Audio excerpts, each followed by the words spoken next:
Today, let's talk about Horseshoe Barrel Company out of Frankfort, Kentucky. If you guys don't know about them, stick around. I'll tell you a little bit about them.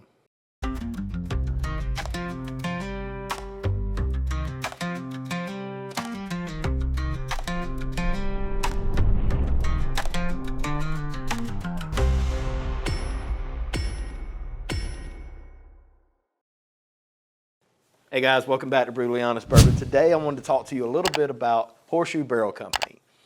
So a few months back I went over to Rupin's Red Hot and he was telling me about this barrel pick that he did. And he was really proud of his tater sticker on the back. So 8-year, 7-month MGP that was finished in a 15-year buff turkey barrel. So that's why he's got the MGP in the middle with the buffalo and the turkey on either side, right? So Rupin's always got the really cool tater stickers, but he's also really always got the really good barrel picks. So I enjoy going over there and seeing what he's done. So he knows the owner of Horseshoe Barrel Company, and they are in Frankfort, Kentucky. They're working out of Whiskey Thief right now. That's where they're doing their bottling and blending and such. And so I went by and he said, hey, you need to try this. So it's an MGP finished in a 15-year buff turkey barrel. See what you think about it. So I did. At that time, I really liked it. Went ahead and poured a little bit. So we'll try that today and see what we think about it. But I was pretty excited about the brand. So I just reached out to them and told them that, hey man, I really like the product. And they were like, hold your horses. We got a little something coming for you. So they sent this cigar finish, which is another 8-year MGP, with sherry, cognac, and armagnac going on with it. It's 97 proof, but it's cask strength. So I was asking, tell me a little bit about the brand. He's like, man, I used to be with Brittle and Bit, decided to go out on my own and started Horseshoe Barrel Company. His wife also resurrected a brand, Essen Magnolia. So it's a pre-prohibition brand that she's resurrected. And I have some of her stuff that I want to review as well.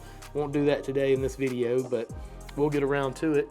He was telling me that he's working with the owners of Old Louisville, and hopefully eventually they're gonna start laying down some of their own juice.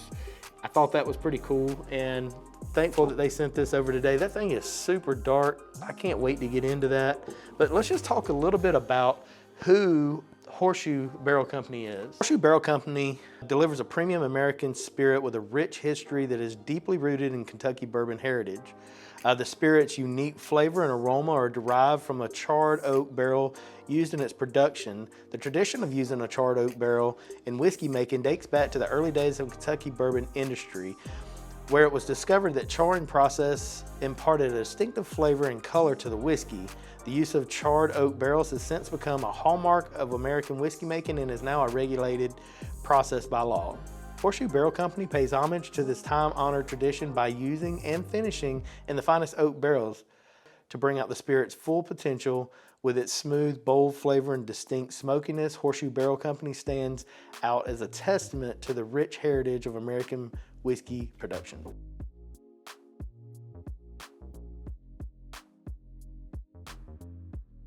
Reaching out to them and talking to them, I can tell they have a ton of passion about what they're doing. It seems to me they're primarily sourcing MGP juice right now and then putting their own spin on it. I think Rupin had them finish in this 15-year buff turkey barrel just for him, but that's just things that they're open to over there. So I thought we'd get into it a little bit, talk about it, let you guys know what I'm seeing and what I'm thinking. So first off, you look at the color of that and the thickness of it. That's a fairly thick whiskey. Not super thick, but it's fairly thick. Really nice color. The legs on it are really nice. You'll see that in a minute. Like we'll get into some more legs here. So, you know, as I dig in, you get a lot of like bright and dark sweetnesses going on there. Obviously at the 108 proof, you're not getting a ton of ethanol. And I'm just wondering at, you know, these lower cask strength barrel, these lower cask strength proofs, are they getting barrels that MGP maybe went in the barrel at a lower entry proof? So I get a lot of like grape, like maybe an artificial like grape chewing bubblegum. There's a little bit of like a nuttiness on the backside. It's very pleasant on the nose. It's not a ton of ethanol on it. Let's just see what we think about it. On the palate, it's my jam. It's what I always describe to you guys that I like, the darker flavors, some bright fruits in there, that nuttiness that I really like. You can tell by looking at the glass, like crazy legs, like There's a lot of sweetness going on there. Overall, it's really good. Now, there's not a ton of finish to it. There's not a ton of complexity there. I get that kind of like a darker sweetness, maybe not as dark as like molasses, like a light brown sugar maybe. I get some of that grapey note on there that I like, and then I get some of that nuttiness that I like. It's a really good sip. I wish it had a little bit more depth of flavor to it. You know, on a flavor scale of 1 to 10, you're probably looking at about maybe like a 6, 6.5 on it. On the mouthfeel, it's a bit on the thinner side. The finish rolls into like a nuttiness, but then it just kind of fades quickly. Overall, I'm really impressed with it. It's a good whiskey.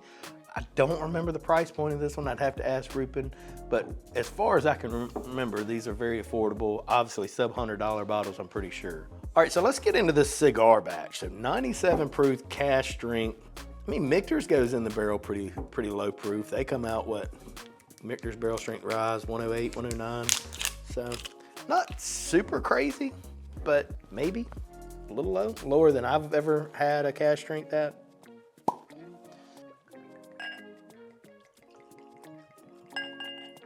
Okay, so this one's gonna be a lot darker than the first one we tried. So you're definitely gonna pick up a lot of that cognac, Armagnac. Sherry's pretty heavy on that one. And what I've learned with cigar blends, just in talking with Nancy about the Joseph Magnus, is I do appreciate the Armagnac being a heavier finish profile in the cigar batch, as opposed to the cognac and sherry. So she was telling me batches 1 through maybe 50 or 70 were, you know, heavier Armagnac finish, lower on the cognac sherry.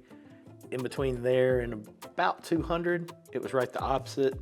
And then when you get up into the 200s, it's back to the more Armagnac, less cognac sherry. And those particular Joseph Magnuses are the ones that I prefer, and I think they go great with a cigar.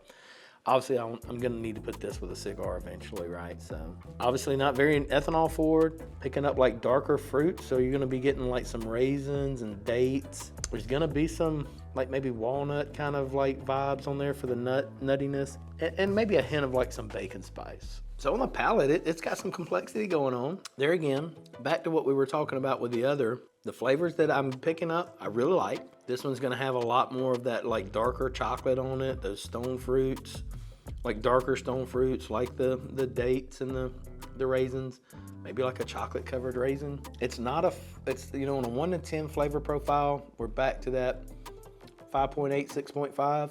On the finish, it's mid, so it doesn't last very long, but the finish that it does give you is really nice. Leaves your palate with just a fuzz of like bitteriness there. It's not unpleasant. I probably wouldn't pair that up with a very like strong and robust cigar, maybe like a lighter smoke. It may get overpowered. Overall, I'd say that's a really good bottle. They sent me the bottle. I don't know the price point of that. You know, sub $100, that's a grab. I just wish it had a little bit more finish to it. So back to the MGP finished in buff turkey. Gonna be a little bit more my jam for sure. I'm not huge on the finish thing, man. I'm really not. So that's gonna be my thoughts on Horseshoe Barrel Company. I think they're doing good things. I think there's good things to come out of Horseshoe Barrel Company. Really generous of them to have sent me that bottle.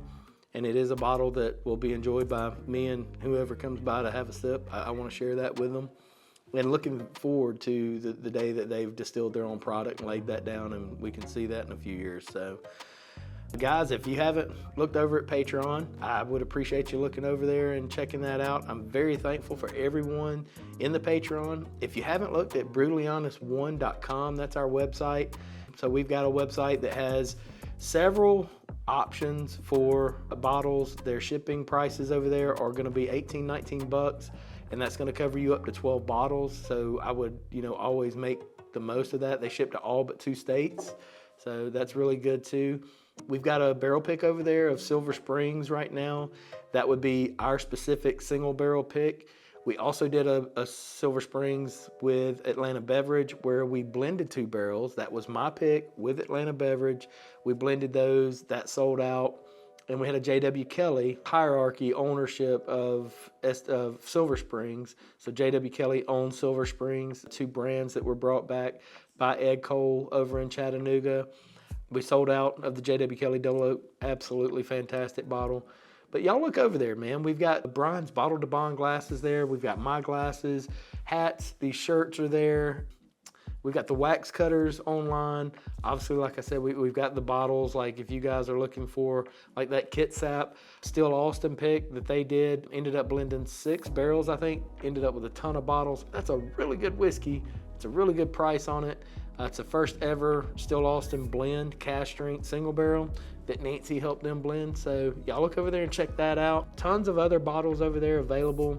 A lot of really well-known brands. So y'all look over there, check it out, brutallyhonest1.com, and check out Patreon. I appreciate everybody that's over there. That really helps us, you know, continue to do what we do here.